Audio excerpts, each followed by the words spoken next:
Je n'ai pas de pensée neutre. Bienvenue mes amis à la leçon 16 de ce livre d'exercices, de ce merveilleux cours en miracle. L'idée d'aujourd'hui est une étape initiale pour dissiper la croyance que tes pensées n'ont pas d'effet et tout ce que tu vois est le résultat de tes pensées. Il n'y a pas d'exception à ce fait. Les pensées ne sont ni grands, ni petits, ni puissants, ni faibles. Elles sont simplement vraies ou fausses. Celles qui sont vraies créent leur propre ressemblance. Celles qui sont fausses font la leur. Voilà, peut-être ça te semble désagréable qu'il n'y a pas de troisième voie. Je n'ai pas de pensée neutre. Mais ce qui est surtout important, c'est de reconnaître que nos pensées ont des effets. Parce que tu te dis, oh, moi, je n'ai pas de pensée neutre. Ok, je veux bien. Mais que toi et moi, tous nos pensées ont des effets.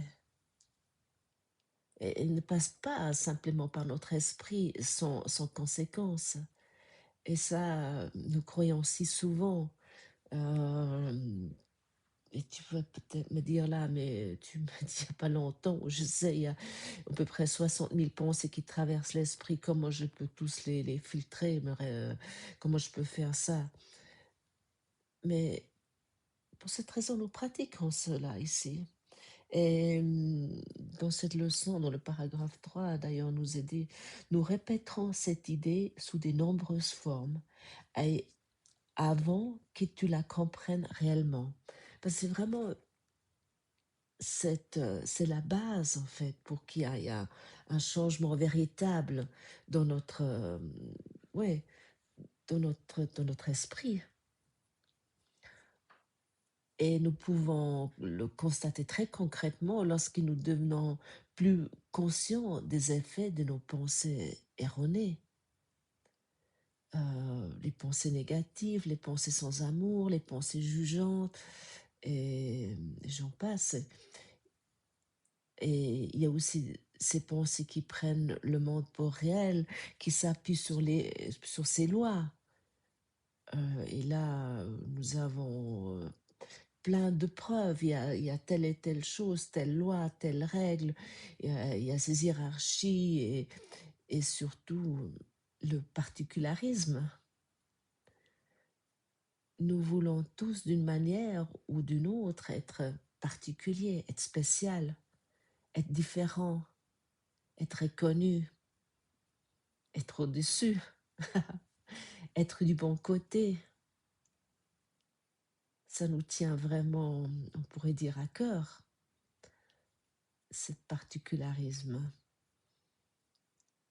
Mais si tu es attentif, tu peux sentir ce que ces pensées produisent en nous. Ce n'est pas neutre. Ça tire l'esprit vers le bas. Ces pensées, elles nous enferment. Elles nous emprisonnent. Et c'est vraiment, lorsque nous restons dans ce type de pensée, en plus elles nourrissent la frustration, elles enlèvent la paix intérieure, elles voilent l'amour au moment même où nous les pensons, ces pensées, ouais, de particularisme, de penser que nous sommes spéciales. Et, et ces pensées erronées nous amènent toujours dans la disharmonie. Elles nous éloignent de la paix. Et ça, bien naturellement, c'est le but caché du système de pensée égotique.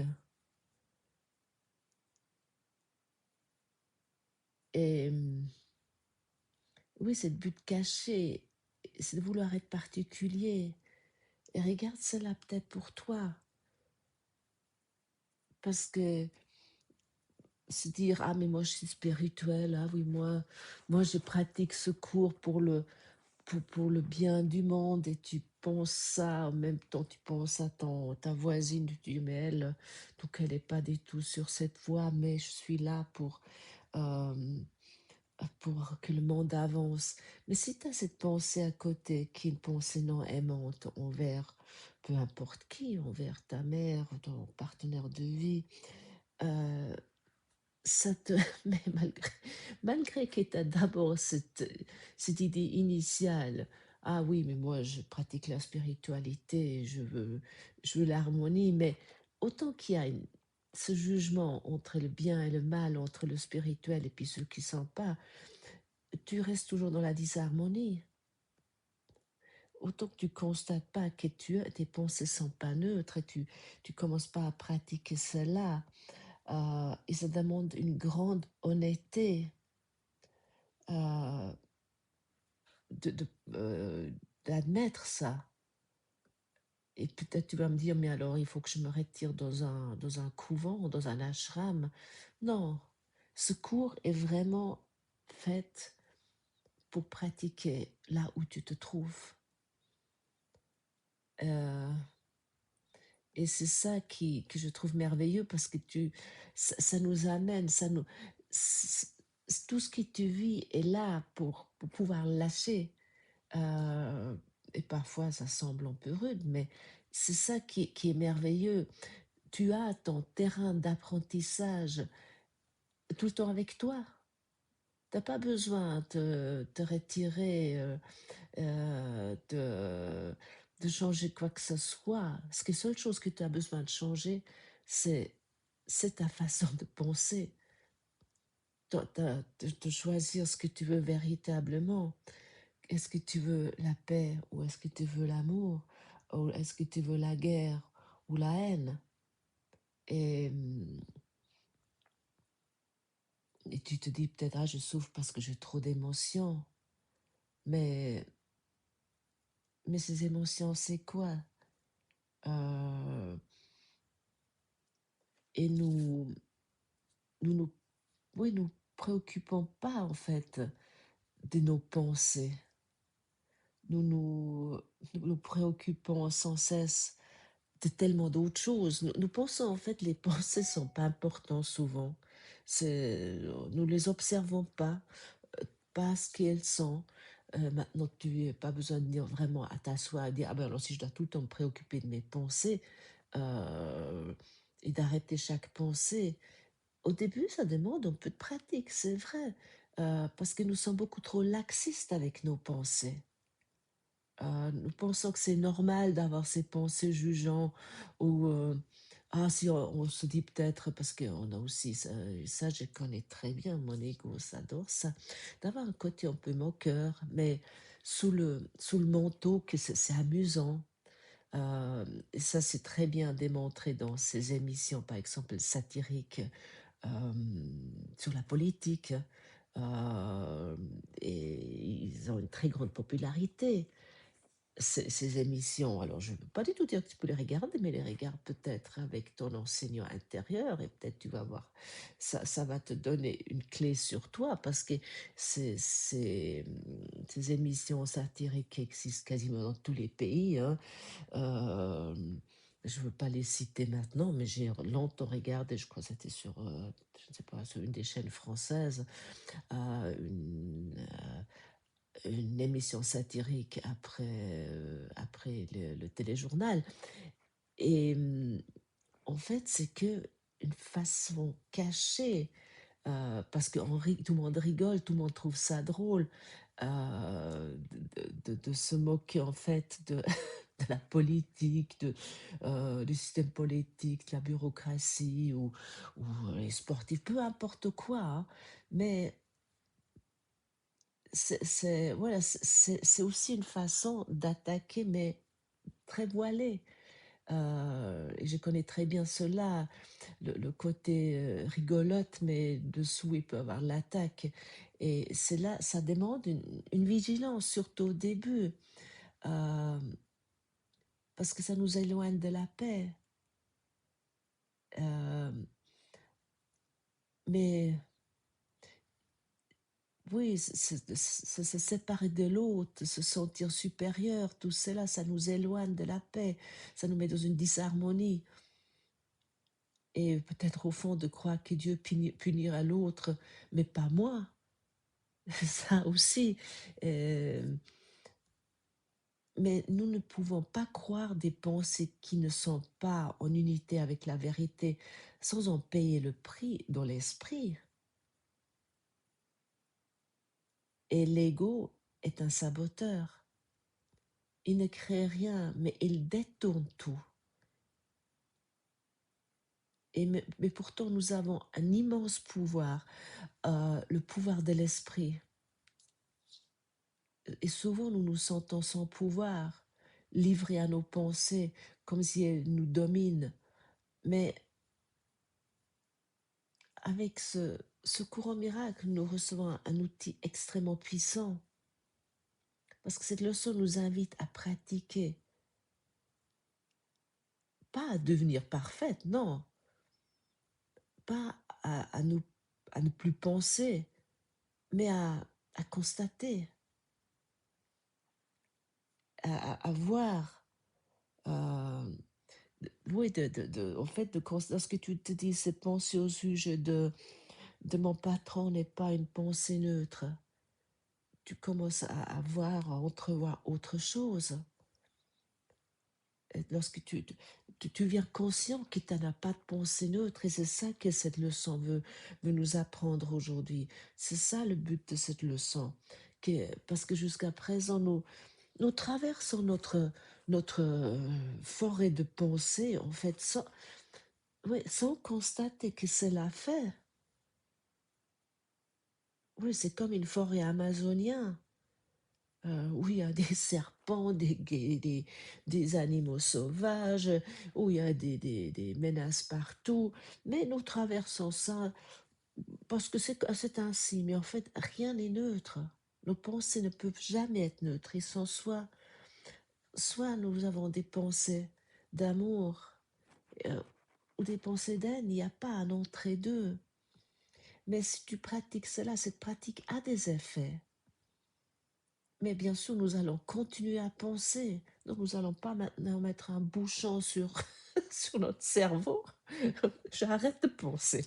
Mais je connais très bien, j'ai pratiqué ça assidûment avec les méditations. Au début, j'ai cru qu'il fallait plus penser. Mais nous pouvons les observer et puis les constater. Ok, je vois cette pensée passer au sujet de ma belle-mère, mais ce n'est pas une pensée neutre. Et tu peux la donner à ton enseignant intérieur. Mais aussi souvent, nous sommes tellement sûrs de nos opinions, tellement convaincus d'avoir raison. Et puis bien sûr, après, nous nous efforçons encore de trouver quelqu'un qui est d'accord avec nous. Et ça, les partis politiques, tous les clubs, euh, toutes les associations, euh, ils ont ce but-là. Nous avons ah, euh, c'est comme les clubs de hockey sur glace ou les clubs de football. On a un adversaire et puis euh, surtout les fans clubs, ils sont terribles et pour ça il y a souvent, il faut les séparer dans les stades. euh, les séparer avec plein de choses. Ou même lorsque, je ne sais pas, tu as un collègue avec lequel tu t'entends pas tu vas essayer, mais avec un acharnement, euh, avec un effort de trouver un allié, quelqu'un qui est d'accord avec toi et tu veux le convaincre. Et puis lorsque tu as trouvé quelqu'un, ça vient soudainement ton meilleur ami. Ah oui, soudainement, ah c'est génial. Ah, on s'entend vraiment bien. Mais pourquoi? Parce que tu as trouvé un allié dans tes idées. Euh, et c'est ça qu'on cherche sans cesse. Parce qu'au fond, on ne se sent pas bien avec ces pensées qui sont jamais neutres, avec ces pensées qui sont pas aimantes. Ça nous rend pas heureux, non? Mais après, on essaie de cacher ça, cette disharmonie, parce qu'on se trouve une soi-disant harmonie avec nos alliés. Euh, et pourtant, combien de fois, justement, nous ne sommes pas doux, mais pas doux avec nous non plus. Combien de fois n'écoutons-nous pas le cœur, notre enseignant intérieur, qui est toujours là, si tu t'arrêtes un moment et tu décroches cette prise de tes pensées non aimantes, tes pensées jugeantes, et pose-toi peut-être de temps en temps cette question qui est très simple. Est-ce que cette pensée est en harmonie? Est-ce une pensée aimante? Parce que, car l'unité est rompue dès que tu vas avoir raison. Dès que tu vas avoir raison sur quelqu'un, sur quelque chose, il n'y a plus d'unité. Tu es dans la dualité, tu es dans la séparation. Mais ce n'est pas seulement ce que nous disons, parce que souvent nous ne le disons pas, mais ce que nous pensons en silence, ça a un tel pouvoir. Euh, et d'ailleurs, ce que nous avons pratiqué hier, nous avons déjà commencé à nous rendre compte que nos pensées créent les images, nos pensées créent le monde. Et dès que tu juges dans tes pensées, tu es dans la séparation. Et d'ailleurs, ce matin, lorsque je pratiquais cette leçon, il y a une pensée qui n'était pas neutre, qui m'est apparue. Ah, j'habite en Suisse, c'est un pays neutre. Mais il n'y a rien de neutre dans un pays neutre. C'est un, c'est un tour de passe-passe sans cesse d'être neutre. Mais personne, aucun pays est vraiment neutre. Mais pourquoi? Parce que moi, je suis pas, mes pensées ne sont pas neutres. C'est pas parce que c'est un pays neutre, nous sommes plus dans l'amour qu'un pays qui est pas neutre. Bien sûr, tu vas me dire, ah mais l'Iran est pas, quand même pas comme la Suisse. La Suisse est un pays beaucoup plus paisible, plus pacifique. Mais non, c'est les pensées. Euh, et nous sommes souvent extrêmement rapides avec nos pensées, parce qu'une pensée chasse déjà une autre. Nous préparons sans cesse la suite. Et pour cette raison, je m'invite aussi, parce que la lenteur, ce n'est pas quelque chose d'inné en moi, mais c'est ça que j'apprends de plus en plus. Parce que dans la lenteur, mais ça ne veut pas dire maintenant que tu as besoin de tellement de temps, mais la lenteur dans les pensées, de devenir de plus en plus responsable et vigilant à mes pensées. Et à ce moment-là, je peux choisir entre l'amour ou la guerre, entre l'amour ou la haine, entre l'innocence ou la condamnation. Parce que l'ego nous alimente continuellement avec des pensées non aimantes, jugeantes, fragmentées. Il divise tout. Et là où il y a la division, il n'y a pas d'unité. Et il y a la souffrance. Et puis, ils apparaissent les doutes, les peurs, les angoisses. Ça vient d'où? Ça vient de ces pensées d'haine, de ces pensées non aimantes. Parce que souvent, les pensées d'haine, mais il faut parler. J'ai parlé, c'est souvent un peu, comment dire, cru, oui, peut-être. Je nomme les choses peut-être un peu plus extrêmes parce que tu vas me dire, ah, mais j'ai pas pensé d'haine, mais des pensées non aimantes, des pensées jugeantes, des pensées un peu critiques, juste un petit peu parce que nous voulons tous être des gentilles personnes. C'est quoi? C'est pas l'amour. Et ce qui est pas l'amour, c'est la peur, c'est la haine. Et, et tous ces pensées, la séparation se nourrit d'elle-même. Il n'y a rien entre les pensées de paix. Entre les pensées d'amour, il n'y a rien, il y a rien. C'est simplement.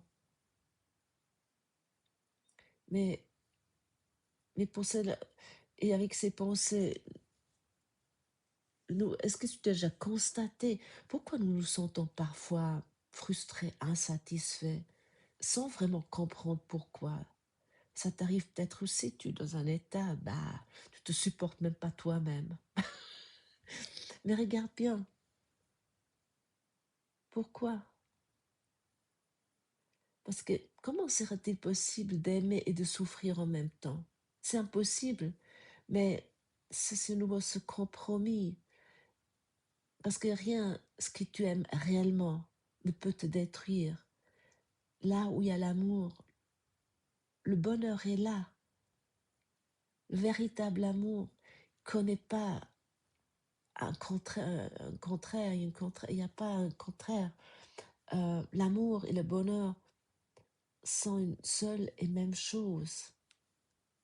Et cela peut être dérangeant. Surtout si nous vivons dans ce mode, je connais très bien ça aussi, vivre et laisser vivre. Ah, c'est une phrase qui est très courante aussi. Maintenant, là, je crois que j'ai même eu ça une fois comme statut WhatsApp. Vivre et laisser vivre. Mais comment pratiquons-nous cela vraiment? Prenons c'est un exemple. Oui, au travail. Il y a des gens qui sont de telle façon, de telle attitude, etc. Euh, euh, il a ces idées-là, il dit ça, il pense ça sur la politique ou ça sur telle chose. Et puis nous sommes là au milieu, et nous disons vivre et laisser vivre avec notre auréole en plastique que nous nous sommes chaussés nous-mêmes. Mais si nous sommes honnêtes, nous n'avons pas forcément des pensées neutres derrière ça. Peut-être cette petite pensée qui apparaît, bon, il n'a rien compris. Bah, ma foi, je le laisse vivre et laisser vivre. Mais il y a quand même des pensées en filigrane. Et souvent, on a comme, malgré ça, pas des pensées d'amour. Eh ben, observe comment tu regardes les politiciens, ou la bureaucratie, ou les impôts. Et tu peux bien sûr dire, oh, le monde est malade, il est pervers. Chacun va avoir raison. Et tu peux argumenter parfaitement pourquoi tes pensées sont sans amour. Mais au final, l'esprit est soit plein de peur, soit plein d'amour, soit plein d'accusation, soit plein d'innocence. Il n'y a pas de troisième voie. Non. Parce que ça, nous cherchons, nous obstinons à vouloir trouver une troisième voie, un compromis, une soi-disant neutralité helvétique. Ah, oui, j'ai bien un pays neutre aussi, qui n'est pas neutre non plus. L'Autriche aussi, un pays neutre, bien rien neutre non plus. Surtout si on regarde le système politique, c'est pas neutre non plus. Donc voilà, j'ai pas des pensées neutres au sujet du système politique autrichien. Je peux directement donner ça au Saint-Esprit. Donc voilà, et cette leçon nous invite à reconnaître que nos pensées ne sont pas neutres. Et cela implique une responsabilité intérieure qui peut parfois provoquer de la résistance. Alors pose-toi cette question très simple. Est-ce que je regarde encore avec mes lunettes de critique? Est-ce que je choisis d'aimer et d'être heureux? Je suis prêt de regarder depuis la perspective de Dieu, depuis la perspective humaine. Cela peut sembler difficile, mais c'est un chemin de lâcher prise. Et nous ne sommes pas seuls, nous avons notre enseignant intérieur. N'oublie pas, le Saint-Esprit est toujours là. Donc, donne toutes tes pensées qui ne sont pas neutres et choisis pour l'amour. Et si tu pratiques cette leçon, tu peux commencer à voir le cadeau qui a toujours été là. Tu deviens plus paisible, plus aimant. Et l'amour peut apparaître. Donc pratiquons cela aujourd'hui ensemble. Merci d'avoir partagé ce moment avec moi et je vous retrouve demain.